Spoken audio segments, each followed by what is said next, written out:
In the last lecture, we have discussed about the propagation method, and in that, we have specifically discussed about the natural methods of vegetative propagation. In today's lecture, we are going to discuss about the artificial methods of propagation.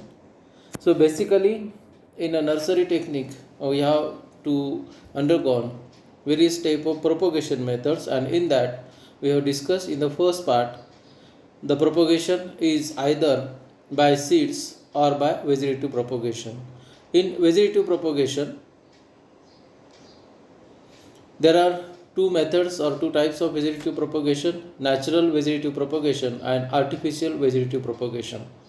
In natural vegetative propagation, the natural part of plant either may be leaves, stem, or roots can be used as a propagating agent, and these are the natural modifications by the plant itself, and these propagating agents can be used as a means of propagation by natural vegetative propagation method. Whereas in artificial propagation method, we can use the power of human being, and that power, that is the skills of human being, are used for propagation. Now this method is used for ornamental as well as fruiting and flowering plant, and for this technique to employ, we need a skills as well as skills in laboratory as well as in the field. Now this artificial propagation is of several types, of which we are going to discuss the few, that is cutting, and in that specifically we are going to discuss about stem cutting, then layering, in that also we are going to discuss about air layering, then grafting. There are several methods of grafting, and we are going to discuss in detail about the stone grafting and approach grafting and the budding.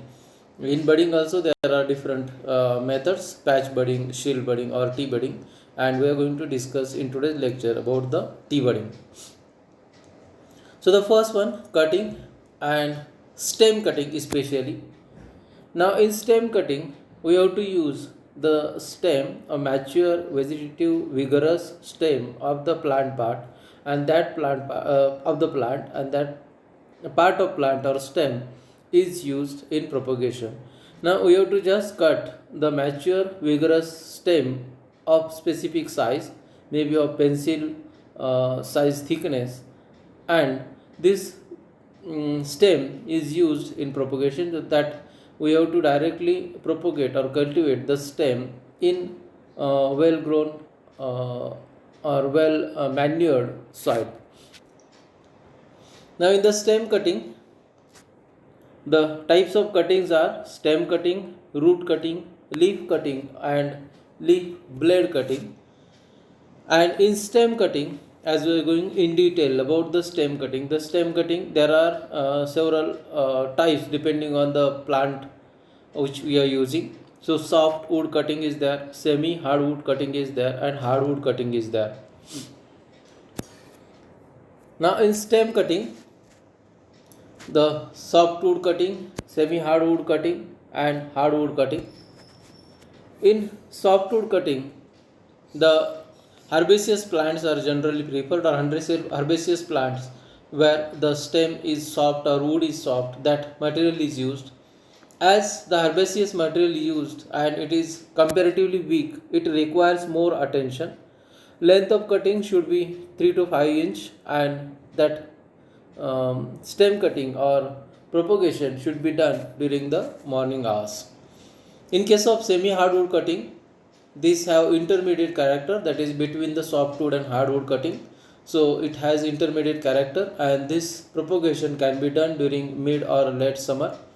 For that we need fully mature wood of 10 to 20 centimeter of size, and one more care we should take, that remove lower leaves to minimize moisture. In case of hardwood cutting, at the word itself is indicative hardwood cutting, that means the cutting should be selected from hard plant or older woody plant. The length is 4 to 12 inches with two nodes, and this cannot be immediately planted, but we can restore the wood or stem for some time, and after that we can keep that stem in moist places, moisture, a moist wrapping also, and that we can use for cutting purpose. Further, the process is we have to select healthy, disease-free, vigorous stem. In all the cases, either we are using softwood, hardwood, or semi-hardwood, semi-softwood. In that case, we have to select healthy, disease-free, vigorous stem, and this stem of pencil size thickness, depending on the size and type. In case of hardwood cutting, we have to use 4 to 12 inches of stem, and that stem should be cut slanting at the base and opaque at the top. And that slanting, that means we are exposing more surface area of the stem or internal tissue of the stem to the soil, and this helps to promote the growth of root. Now this, in this picture photograph, we can see the selected stem, healthy stem of pencils size thickness, and the length is about 12 inches, and that is exposed in a soil or rooted in a soil with opaque cut at the top as well as at the base. Then second method, that is layering, and in layering we are going to discuss about air layering. Now this is the common method for ornamental plant, and in that case, in case of layering, the shoots are we have to remove the bark of the shoot, and that shoot is exposed for rooting with the help of some hormones, and the roots are developed on the mother plant itself. Now there are different types of layering. Simple layering is there, serpentine layering is there, air layering, mound layering, trench layering, and tip layering. Now for this there are several steps. That is, first remove the bark and form a girdle. That bark is exposed for rooting, and for that we have to disconnect the connection between the cambium tissue of the stem, and so that we can restrict the transport of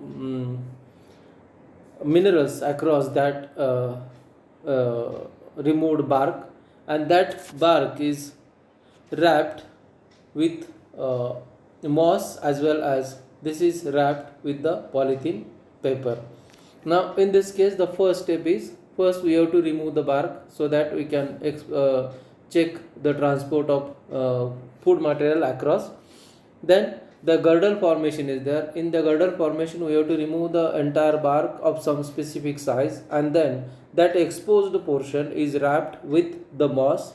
That moss is used to retain the moisture. Moss, that is bryophytes, they are used to retain the moisture. That moss has capacity to retain 2 times more water than its weights, and that is why we are using the moss. As well as we have to apply some rooting hormones like Keradex, and then we have to wrap that particular moss, including the girdle, with the polythene paper. And after that, after some time of exposure, we can find the roots are formed towards the upper region of the stem.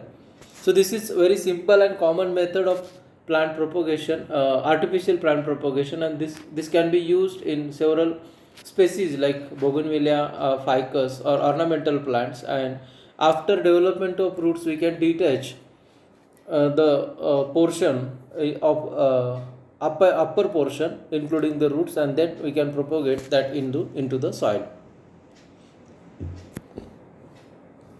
Then third method of artificial propagation, that is grafting.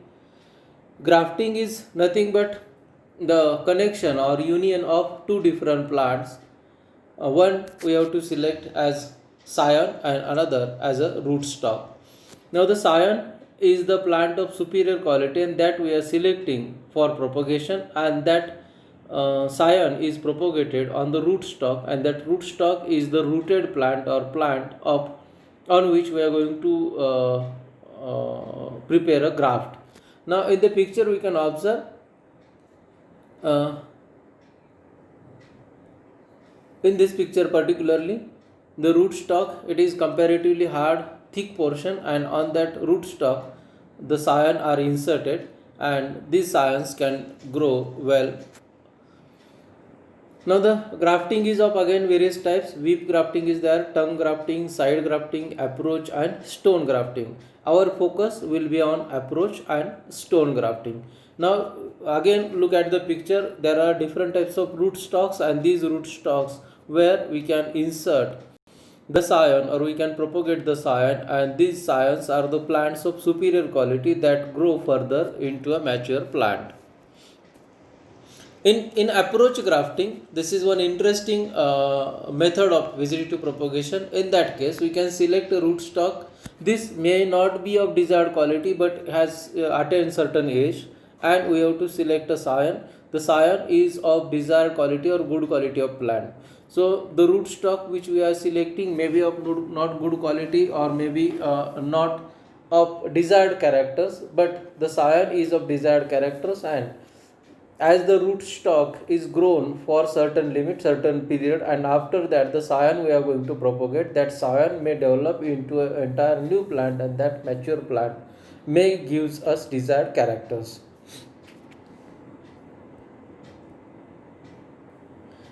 Now this is how the grafting can be achieved. Now in the picture we can observe there is one plant in a polythene bag and the other plant which is in pot.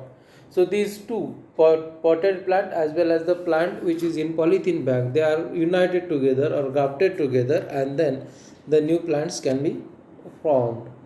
Now the method is, we have to slice the bark about 4 inches long on both the plants, on the rootstock as well as on scion. We have to remove the bark of about 4 cm long, and then after removing the bark, the exposed portion we have to unite.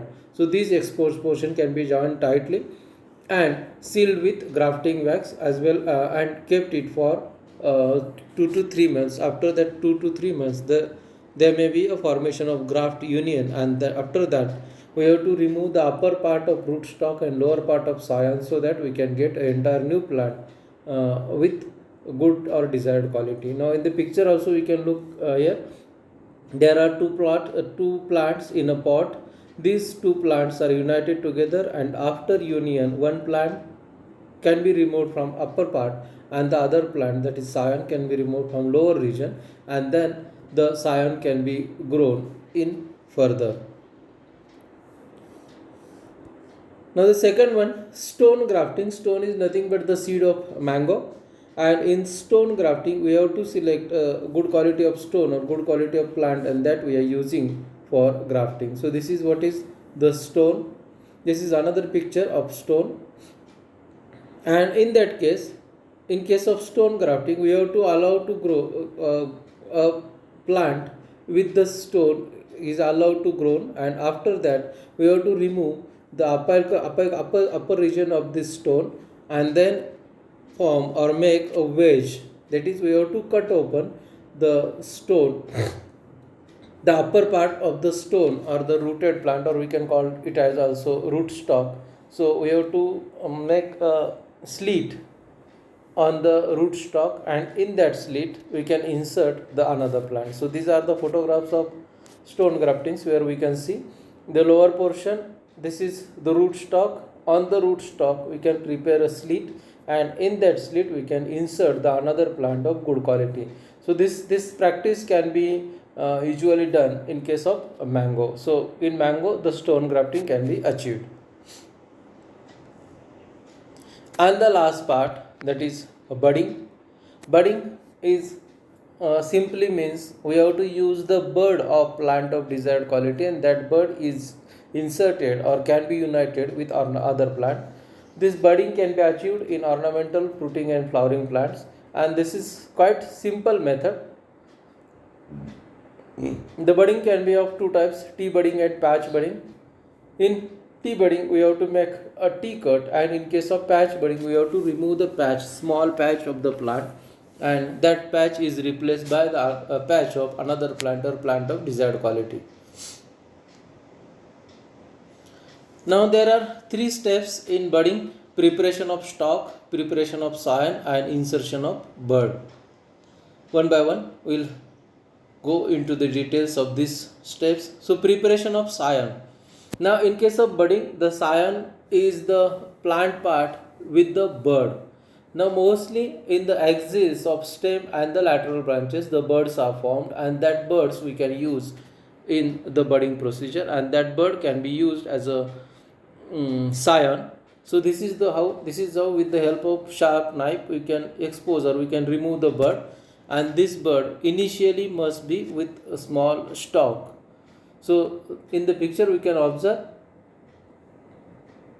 the scion where the bud is present at the axil, and that axil is retained, only the leaves are removed, and an axil the stalk, some part of stalk is retained, so that we can handle the bud carefully. If it is not so, in that case the bud may get damaged. So this is how we can prepare a scion.